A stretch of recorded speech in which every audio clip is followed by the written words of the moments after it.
hidayah taufik dari Allah Subhanahu wa taala kita bisa hadir di dalam majlis yang setiap malam Selasa kita adakan. Mudah-mudahan hadirnya kita di tempat ini, duduknya kita di majlis ini, lelahnya kita menuju ke tempat ini menjadi sebab Allah tambahkan curahan rahmatnya kepada kita, dan tidaklah kita kembali dari tempat ini melainkan Allah ampuni segala dosa dan kesalahan kita. Amin ya rabbal alamin. Salawat serta salam tak lupa mari kita sampaikan kepada junjungan kita Nabi besar Muhammad sallallahu alaihi wasallam beserta para keluarganya, para sahabatnya, dan kita selaku umatnya, mudah-mudahan mendapatkan syafaat beliau di yaumil qiyamah nanti. Amin ya rabbal alamin. Hadirin sekalian yang dirahmati Allah, sebenarnya Al-Fakir nggak pantas buat ngisi taklim di tempat ini. Namun atas permintaan dari Syekhuna Al-Ustaz Muhammad Zainal Al-Ghazali yang meminta untuk diselingin biar ada warna baru, dan juga atas izin dari Sohibul Bait Mas Eko yang telah memintakan izin juga kepada Gurunda Al-Ustaz Ahmad Al-Fahimawati, maka dalam bentuk takzim terhadap mereka-mereka kami menyambut permintaan beliau untuk mengisi taklim yang setiap malam Selasa diadakan di markasnya CP20 Critical Value 20. Jadi berdasarkan kesepakatan yang telah kita bicarakan pada beberapa waktu yang lalu, bahwa kita akan mengkaji kitab Bidayatul Hidayah yang dikarang oleh Syekhul Imam Al-Alim Al-Alam Hujjatul Islam Abu Hamid Muhammad ibn Muhammad Al-Ghazali At-Tusi, di mana ini adalah kitab ilmu tasawuf, ilmu akhlak, atau bisa juga disebut tazkiyatun nafs. Sebelumnya saya Al-Fakir mohon izin, mohon ridhonya terutama kepada Babe. Bukan berarti saya menggurui ya Be ya. Kita sama-sama belajar. Mudah-mudahan apa yang Al-Fakir sampaikan bisa bermanfaat dan bisa kita amalkan, tidak menjadi ilmu yang tidak bermanfaat yang akan mencelakakan kita sendiri. Jadi begitu kita dapat ilmu, sebisa mungkin kita amalkan. Jadi ada ungkapan dari sebagian ulama menyebutkan yambaghi likulli syari'in fi fannin minal funun ayyatasawwarahu wa yu'arrifahu qabla syuru' fihi liyakuna ala basiratin. Seyogianya atau semestinya atau bisa juga seharusnya bagi setiap orang yang ingin mempelajari suatu disiplin ilmu, terlebih dahulu untuk memetakan atau memapping atau juga menggambarkan atau mungkin bahasa lainnya mengkonsep tentang ilmu tersebut agar kita bisa mempelajari lebih dalam, memahami lebih dalam apa yang dibahas dalam ilmu tersebut. Dan untuk mencapai penguraian tersebut, untuk menggambarkan tentang ilmu tersebut, maka caranya adalah dengan mengenali mabadi'ul asyarah, yaitu pokok-pokok dasar yang 10 disebutkan oleh Syekh Muhammad bin Ali As-Sabban ya, di dalam kitabnya ya, menyebutkan inna mabadi kulla fanin asyarah al-haddu wal mawdu' thumma samarah wa fadluhu wa nisbatu wal wadi'u al ismul istimda'du hukmu syari masailu wal ba'du bil ba'di tafa wa man daral jami' haza syarafa. Sesungguhnya pokok-pokok dasar tiap ilmu itu ada 10. Jadi kalau kita mau memetakkan ilmu, mau menggambarkan sebuah disiplin ilmu, pokoknya ilmu apa aja ya. Mau ilmu tauhid, ilmu fikih, ilmu tasawuf, bahkan ilmu-ilmu yang umum itu ada 10 pokoknya ya. Yang pertama apa? Yang pertama definisinya. Kita harus tahu dulu definisi ilmunya. Yang kedua objek bahasannya, wal maudu ya, atau penempatannya, objek bahasan. Semasamarah. Kemudian yang ketiga buahnya atau hasilnya, hasil daripada kita mempelajari suatu ilmu apa. Terus yang keempat wafadluhu, padilahnya, keutamaannya ya. Keutamaannya apa kita mempelajari ilmu tersebut. Wanisbatu, dan perbandingannya dengan ilmu yang lainnya. Wal wadi'u, dan yang mempopulerkan pertama kali ilmu tersebut siapa? Al ismu, yang selanjutnya namanya apa? Nama ilmunya apa? Yang keberapa udah tuh? 6. Yang sekarang yang ke-8 istimdadu, sumbernya. Sumber ilmu itu kita ngambilnya dari mana? Dan yang terakhir hukmu syari'. 9 nih baru nih, hukmu syari' yang ke-9, yaitu hukum mempelajarinya apa. Dan yang ke-10 masailu, masalah-masalahnya apa aja. Yang pertama al-haddu, definisinya, artinya. Arti dari ilmu itu apa? Seperti misalkan fikih, artinya apaan? Tasawuf artinya apa? Nah, ini nanti akan kita jelaskan dulu sebelum kita memasuki daripada pembahasan Bidayatul Hidayah. Karena ilmu kitab Bidayatul Hidayah ini adalah kitab ilmu tasawuf, maka kita akan terangin dulu nih 10 daripada pokok-pokok ilmu tasawuf. Mungkin ini karena dalam bentuk syair, jadi urutannya nggak terlalu diperhatikan. Jadi yang pertama kita bicarain dulu namanya. Namanya adalah ilmu tasawuf. Ilmu tasawuf. Ilmu tasawuf bisa juga disebut ilmu akhlak atau ilmu ihsan. Ada juga yang menyebutnya tazkiyatun nafs, atau yang lebih populer namanya adalah manajemen hati, ISQ, gitu ya Mas Eka ya. Iya. Atau kalau versi dari guru kita bengkel hati, itu semuanya sama ya. Jadi tujuannya sama, yaitu masalah hati.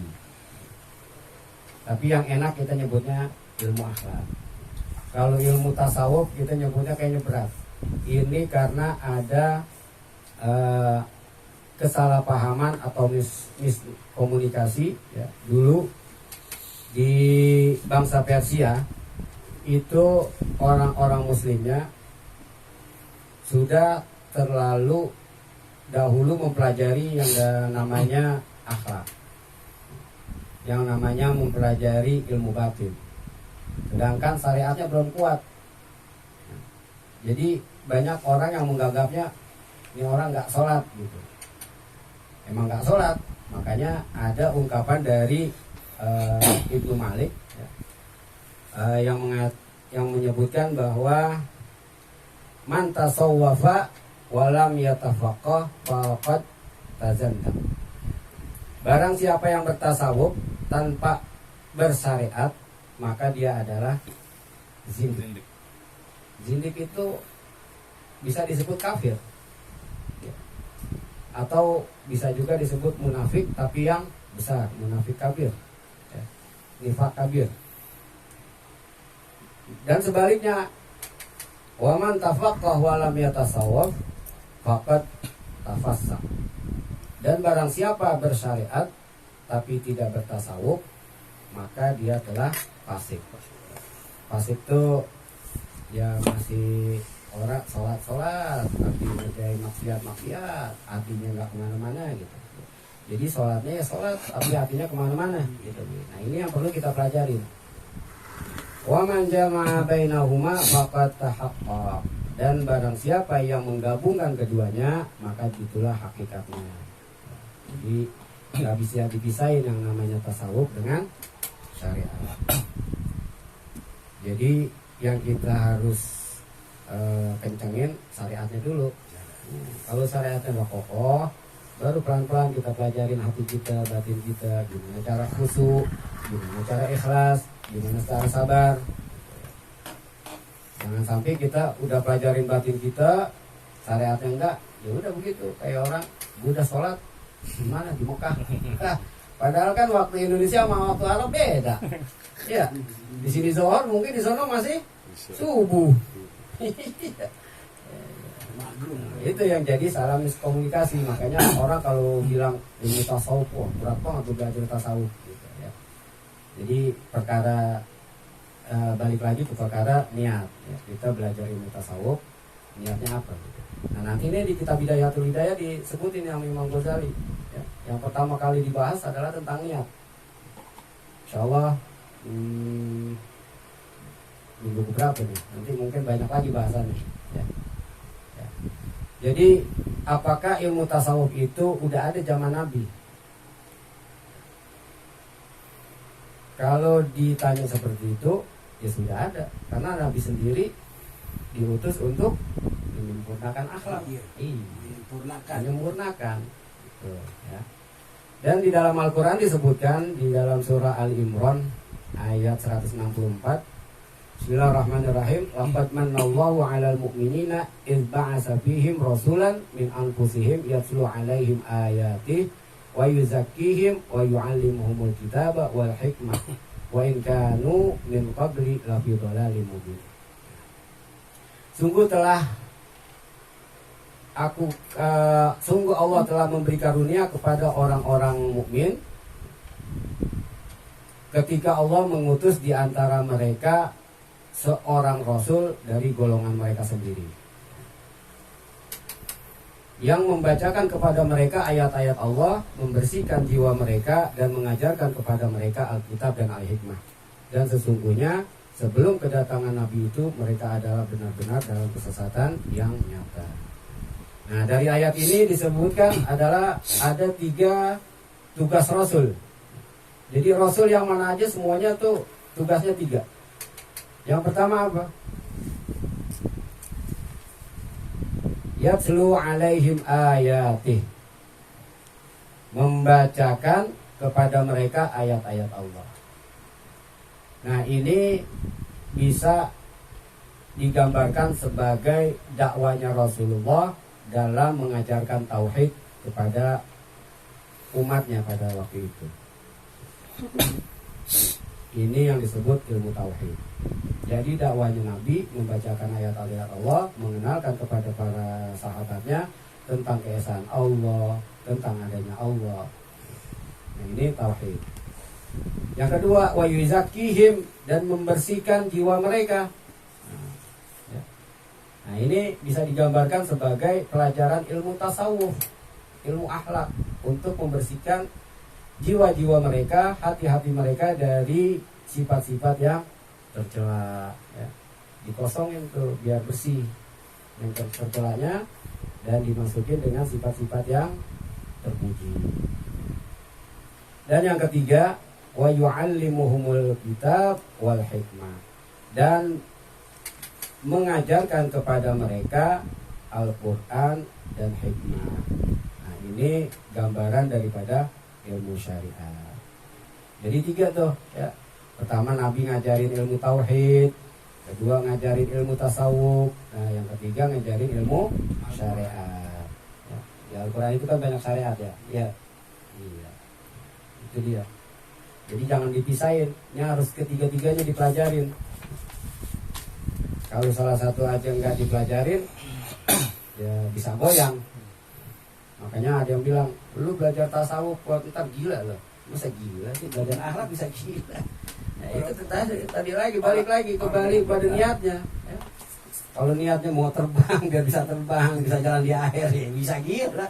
Iya, kagak diajarin begitu. Iya, diajarinnya apa nih mutasawuf? Ikhlas, gimana kita sabar, gimana kita bisa khusyuk dalam sholat, ya kan?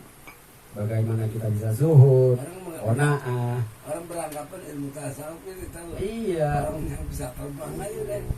Atau mungkin ada yang bilang juga tasawuf tuh yang pakaiannya kumuh, compang-camping, ya kan? Nah kalau itu sufi, tapi bukan sufi yang benar. Sulit finansial. Sufi sulit finansial. Oh iya. Iya, Bang. Iya. Ya, jangan salah pengertian ya. Nah, gitu. Jadi memang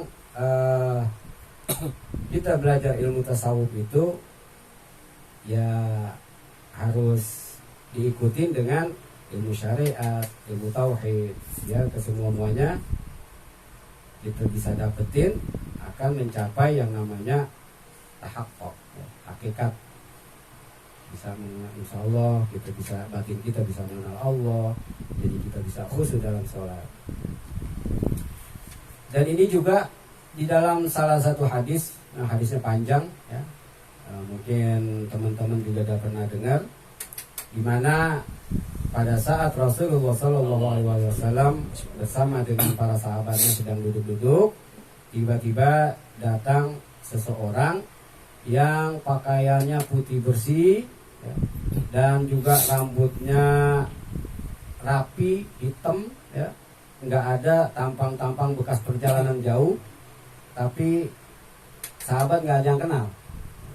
Ini kalau orang bekas jalan jauh tahuan, ya kan? Iya. Nah ini tiba-tiba datang menghampiri Rasul. Dia duduk di hadapan Rasul ya, dengan menempelkan kedua belah pahanya dan tangannya diletakkan di atas pahanya. Seraya bertanya kepada Rasulullah. Yang pertama itu dia bertanya tentang ma huwal Islam. Ya Muhammad, akhbirni anil Islam. Wahai Muhammad, kata malaikat, kata yang orang tadi nih ya, sebenarnya Jibril, ajarkan aku tentang Islam. Lalu dijawab oleh Nabi, al-Islamu antashhada alla ilaha illallah wa anna muhammadar rasulullah wa tuqimus shalah wa tu'tiz zakah wa tasumu ramadan wa tahujjal bait in istata'a ilaihi sabila.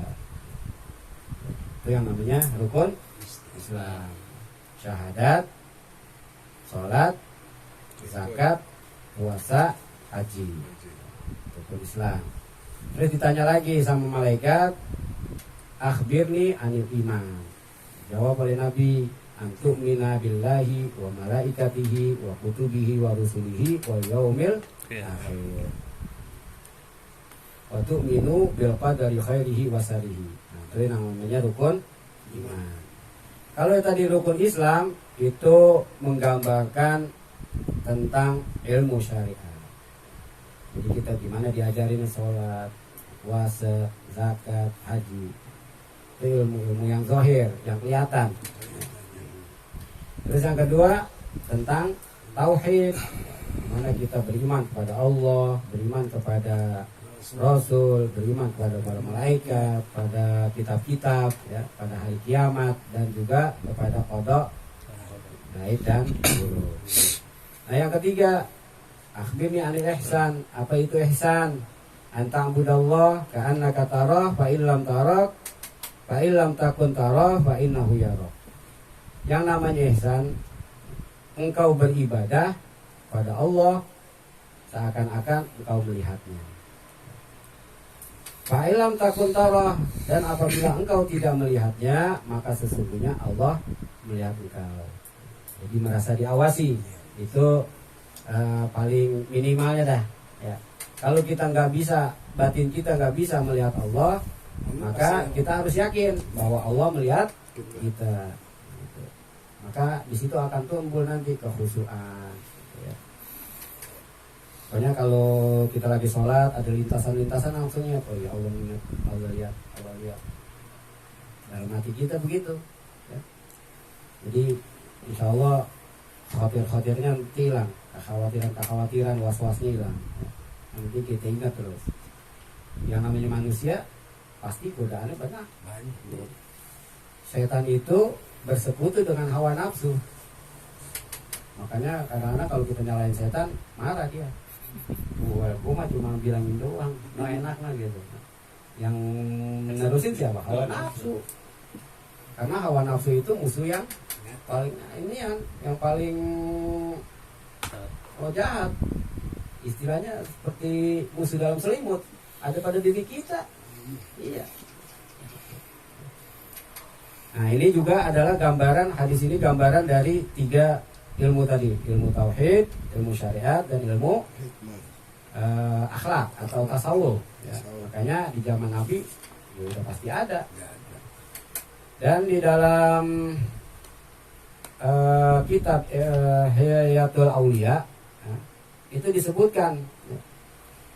Itu kan kitab Hidayatul Aulia itu adalah biografi orang-orang soleh, orang-orang yang terkemuka. Di situ disebutkan orang-orang yang bertasawuf. Tapi salah satu biografi yang disebutkan di situ adalah Abu Bakar Siddiq. Itu yang pertama. Berarti kan memang Abu Bakar Siddiq itu ya bertasawuf. Artinya tasawuf itu hanya istilah. Bisa disebut akhlak, bisa disebut ihsan, tazkiyatun nafs ya. Jadi jangan salah pemahaman kita tentang tasawuf. Jadi ilmu tasawuf itu memang harus dipelajari ya. Karena erat hubungannya dengan kualitas ibadah kita. Itu yang pertama ya, namanya ilmu tasawuf. Kita nggak semuanya kali, kalau 10 kebanyakan nggak habis. Yang kedua, definisinya. Definisi daripada tasawuf. Definisi daripada tasawuf itu ada dari Ibnu Khaldun ya, yang menyebutkan di sini, lupa catat tadi. Ini dia. At-tasawuf al-uqufu 'ala al-ibadati wal inqita'i ila Allah ta'ala wal i'radu an zuhurufid dunya wa zinataha wa zuhdu fima yuqbilu 'alaihi jumhur minal lazati wa malin wa jahin. At-tasawuf itu kata Ibnu Khaldun ya, di dalam kitab Tarikh pasal 17 tentang ilmu tasawuf, al-uquf memenjarakan diri untuk beribadah, wal inqita'u dan melepas diri dari manusia semata-mata kepada Allah. Jadi nggak bersandar kepada makhluk, nggak pada selain Allah ya. Jadi dia mutusin semua dah tuh yang berhubungan dengan makhluk, hanya bersandar kepada Allah Ta'ala. Wal i'radu an zuhrufid dunya wa zinataha, dan menjauh daripada kenikmatan dunia dan segala perhiasannya. Wa zuhdu bima yuqbilu alaihi zumhur, dan berlaku zuhud ya, dari apa-apa yang kebanyakan manusia itu inginkan. zuhud terhadap apa-apa yang manusia kebanyakan inginkan, yaitu daripada kenikmatan. Kan manusia kebanyakan manusia pasti mencari kenikmatan, wamalin, harta, wajahin, dan juga kehormatan. Ini mereka zuhud terhadap itu semua. Wal infaradu 'anil khalqi fi khalwatil ibadah, dan menyendiri daripada manusia untuk khalwat beribadah. Jadi beribadah aja dah kerjaannya. Wa kana zalika 'aman fi sahabah wassalam. Inilah yang umum dilakukan oleh para sahabat dan para ulama salaf. Itu definisi menurut ilmu Khaldun. Ada lagi di dalam kitab Talbis Iblis, ya, itu disebutkan riyadhah nafs wa mujahadati tab biraddihi anil akhlaqi zalilah wa hamluhu alal akhlaqil jamilah minaz zuhdi wal hilmi was sabri wal ikhlasi was sidqi. Sama aja. Jadi meninggalkan hawa nafsu dan bersungguh-sungguh untuk menjauhi daripada akhlak-akhlak tercela dan mengisinya dengan akhlak-akhlak yang bagus seperti zuhud, terus sabar, ikhlas, ya, dan juga jujur. Jadi intinya semuanya adalah tentang hati, akhlak, ya. Dan yang populer itu tasawuf al-ilmu yu'rafu bihi ahwalan nafsi ma laha wa ma 'alaiha. Tasawuf yaitu sebuah disiplin ilmu yang dengan ilmu tersebut dapat diketahui seluk-beluk hati, yang baiknya dan juga yang buruknya. Jadi ilmu tasawuf adalah ilmu yang dengan ilmu tersebut diketahui seluk-beluk hati, yang baiknya dan juga yang buruknya. Jadi dikatakan bahwa manusia itu, semua manusia mempunyai 4 karakter, 4 sifat. Yang pertama karakter bahimiyah, karakter binatang ternak. Gimana kalau binatang ternak? Sukanya makan, sukanya minum, sukanya main, sukanya tidur, ya. Sapi misalkan, ya, kalau dia pagi pergi ke ladang kerja, siang dia makan, sore dia pulang tidur. Jika ada manusia yang seperti ini, ya, kerja makan tidur, kerja makan tidur, ya, nggak ingat zuhur, nggak ingat asar, nggak ingat maghrib, nggak ingat sisa, nggak ingat subuh, ya, itu namanya karakter binatang. Iya. Yang maunya makan, kerja, tidur, main, kerja, makan, tidur, main, ya. Itu namanya karakter binatang, ya. Semua manusia pasti ada itu, ya. Hardolin, dahar, molor, ulin. Atau harmoko, dahar, molor, ngerokok. Iya. Nah, yang kedua karakter manusia yaitu sifat sabuiyah, sifat hewan liar, hewan buas, binatang buas.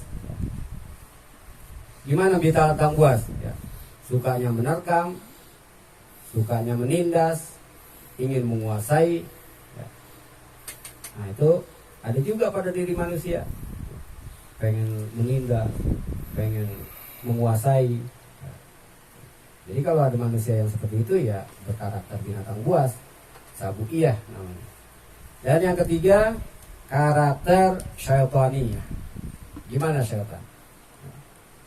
Suka menyesatkan, iri, dengki, sombong. Nah, itu sifat-sifat syaitaniyah. Makanya Nabi Adam alaihissalam ya, itu kan dia disenangin oleh malaikat Jibril. Setan iri, nggak suka, ya kan. Pada saat dia disuruh sujud oleh Allah, setan menolak, membangkang. Padahal Allah yang nyuruh. Dia sombong karena merasa lebih mulia karena diciptakan dari api. Padahal itu pengakuan sepihak. Setan ngaku-ngaku lebih mulia. Padahal Allah sudah mengabarkan di dalam Al-Quran, laqad khalaqnal insana fi ahsani taqwim. Telah aku ciptakan manusia dengan sebaik-baik bentuk, dengan sebaik-baik penciptaan. Berarti kan manusia paling mulia daripada setan. Dan setan merasa lebih mulia, nggak ada pengakuannya di awal Al-Quran juga nggak ada bahwa api itu lebih mulia daripada tanah, nggak ada. Itu jadi pengakuan sepihak, ngaku-ngaku gua gitu ya. Iya. Siapa gua? Itu namanya karakter syaitan, iya, gitu ya.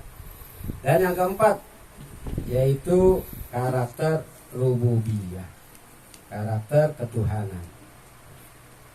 Mempunyai kasih sayang, terus cinta, nggak tegaan, bawaannya pengen ngasih aja. Itu pasti ada dalam setiap manusia, semuanya ada.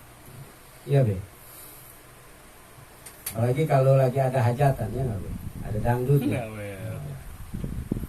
Penyanyinya cantik, ya kan? Insya Allah. Nyawer lah. Bawaannya pengen sedekah aja, Nyawer. udah pengen nyawer aja. Nah itu namanya karakter rububiyah, karakter ketuhanan. Ini semua yang akan kita bahas nanti di dalam kitab Bidayatul Hidayah ya, tentang karakter-karakter manusia ya, tentang batinnya manusia. Kita nggak bisa ngilangin daripada 4 karakter tersebut, tetapi yang harus kita lakukan adalah memanage, memproses bagaimana kita bisa menahan daripada nafsu-nafsu karakter binatang, karakter setan. Nah itu yang kita harus kendalikan. Kalau dihilangin nggak bisa, jangan sampai hilang. Misalkan sifat marah, jangan dihilangin sama sekali. Nah, kalau kita punya istri godain orang masih diam aja, monggo silakan. Harus ada juga marahnya. Tapi kita harus bisa kendalikan di mana kita bisa tempatnya kita marah, ya kan? Di mana pantasnya kita marah gitu. Iya. Begitu juga sifat-sifat yang lainnya, sifat pelit harus ada juga. Jangan motor kita diambil orang, kita tahu ambil. Ya. Nah, itu semuanya nanti akan kita bahas di dalam kitab Bidayatul Hidayah. Sampai berapa masih kok kita di sini? Mau nih. Mau. Udah pagi loh apa-apa. 11. Baru jam 11. Biasa jam 12. Iya, terus selanjutnya adalah wa fadluhu, keutamaannya. Keutamaannya dari kita mempelajari ilmu akhlak ini ya, karena yang dibahas adalah batin. Objeknya dulu ya, objek bahasannya. Ya. Ya, objek bahasannya mau tiong. Ini tadi sudah disebutkan adalah nafs, jiwa atau hati, ya, batin. Itu objek yang akan dibahas. Mau tiong itu ya, ruang lingkupnya atau objek bahasannya adalah hawa nafsu atau nafs. Wasamrotuhu, dan buahnya atau hasilnya, hasil daripada kita mempelajari ilmu tasawuf atau ilmu akhlak. Assalamualaikum. Waalaikumsalam warahmatullahi wabarakatuh. Marhaba.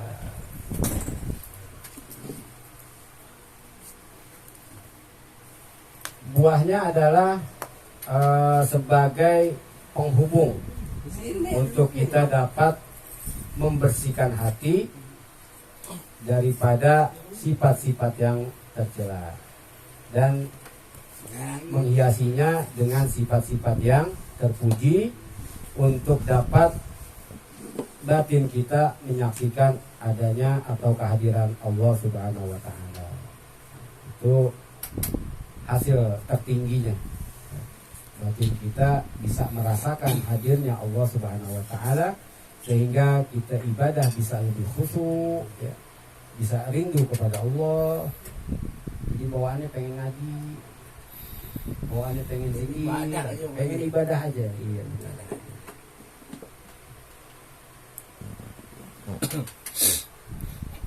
Terus keutamaannya wafat luhu.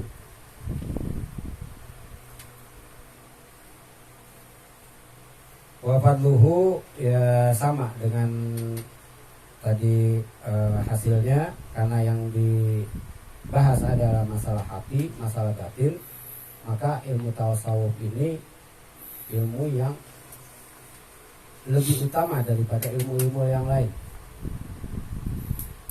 Kalau ilmu yang lain kita bisa pelajarin teorinya, kita bisa pelajarin prakteknya ya, dengan mudah. Tapi kalau masalah hati lebih rumit. Lebih rumit karena jiwa itu nggak kelihatan. Ada orang di rumah sakit jiwa katanya sakit jiwa, benar nggak tuh sakit jiwanya? Ya kan? Kita nggak tahu karena jiwanya nggak ada. Kalau jiwanya kelihatan, ya udah sembuh kali sama dokter, udah tahu. Oh ini dia sakitnya ini. Masalah itu di mari. Makanya lebih utama kita belajar akhlak. Sebagaimana Rasulullah SAW diutus ke muka bumi ini untuk menyempurnakan akhlak.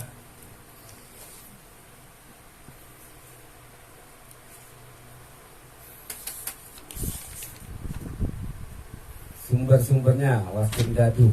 Yang penting-penting aja dah nih. Sumber-sumbernya yang pertama dari ayat-ayat Al-Quran. Di Al-Quran banyak disebutkan tentang masalah-masalah akhlak ya. Bagaimana kalau kita ada acara 7 bulan itu kan suka baca surah Yusuf tuh. Itu tujuannya apa? Baca surah Yusuf supaya anaknya istilahnya dia seperti Nabi Yusuf belum katakan akhlak. Iya, bagus. Karena ada yang bilang juga supaya anaknya ganteng kayak Nabi Yusuf. Nah, ganteng mah tergantung bapaknya. Iya kan? Kalau bapaknya putih, insya Allah anaknya putih. Ya. Kalau bapaknya hitam anaknya putih, malah dicurigain ntar. Gitu ya. Jadi Nabi Yusuf di surah Yusuf itu gambaran kehidupan ya. Bagaimana Nabi Yusuf itu dari senang, susah, senang, susah, senang, akhirnya susah lagi, senang akhirnya gitu ya. Itu gambaran kita hidup di dunia ya harus seperti kayak Nabi Yusuf ya. Banyak ujiannya. Di situ disebutkan bagaimana Nabi Yusuf pertama kali dilahirkan, bapaknya disayang sama bapaknya, senang kan. Tapi saudara-saudaranya nggak senang, diceburin ke sumur, nggak senang, ya, cemburi sumur. Akhirnya ada yang ngangkat beliau, senang lagi. Tapi dijual, bisa lagi, di penjara. Pas dijual terus ada apa tuh? Ini ya masuk ke kerajaan ya, diangkat jadi anak. Ya, jadi anak. terus senang lagi. Menteri Keuangan. Tapi dicurigain katanya godain Istri raja. Ya, ya, akhirnya dikejar, bisa lagi. Tapi akhirnya jadi raja, senang lagi. Nah, gitu. Nah, itu gambaran hidup. Gimana kita bisa sabar, bagaimana kita bisa ikhlas, bagaimana kita bisa zuhud, ya. Nah, makanya sumber-sumber daripada ilmu tasawuf adalah dari Al-Quran, dari hadis, dan juga dari ulama-ulama yang memang sudah ma'rifat pada Allah. Banyak kitab-kitabnya, yaitu Imam Ghazali salah satunya, Ibnu Athaillah, ya. Itu ulama-ulama yang ma'rifat, para wali-wali Allah. Mereka menyusun kitab-kitab untuk dapat kita pelajari. Jadi Imam Ghazali ini salah satu yang meluruskan kembali tentang ajaran tasawuf yang dulu pernah dilencengkan di bangsa Persia, ya, yang tadi saya sebutkan.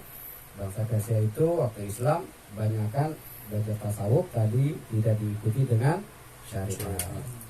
Yang tadi disebut adalah zindik, ya. Bertasawuf tanpa syariat adalah zindik. Jadi dia menampakkan keislamannya tapi menyembunyikan kekafirannya. Sebenarnya kafir. Ya.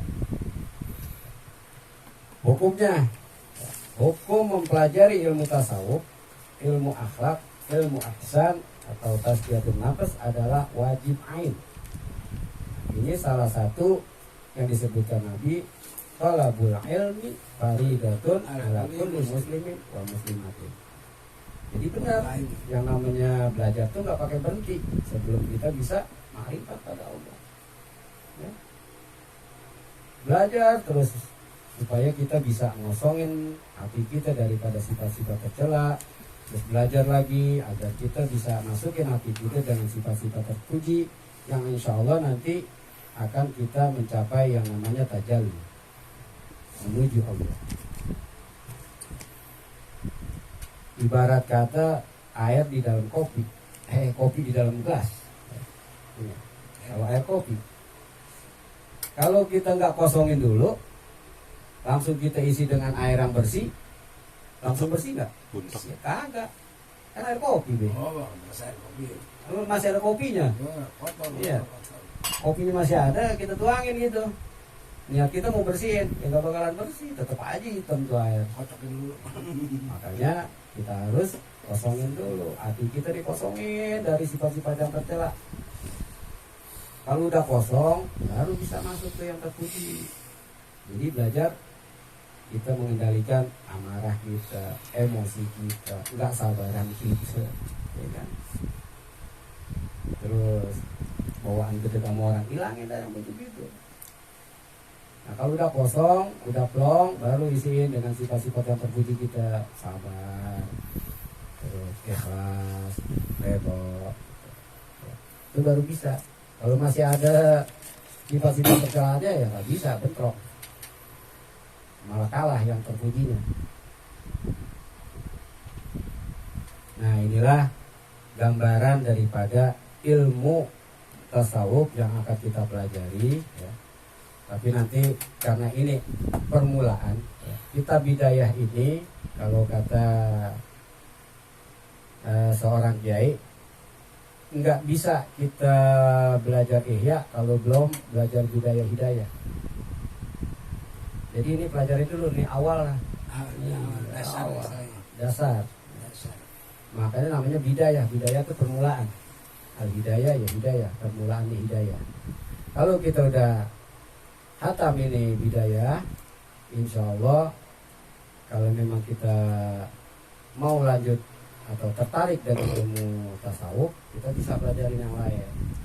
Nanti akan mencapai yang namanya akhir hidayah. Tujuannya hidayah.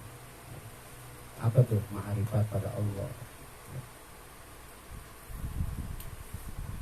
Mungkin sampai sini dulu, 1 jam lumayan, alhamdulillah.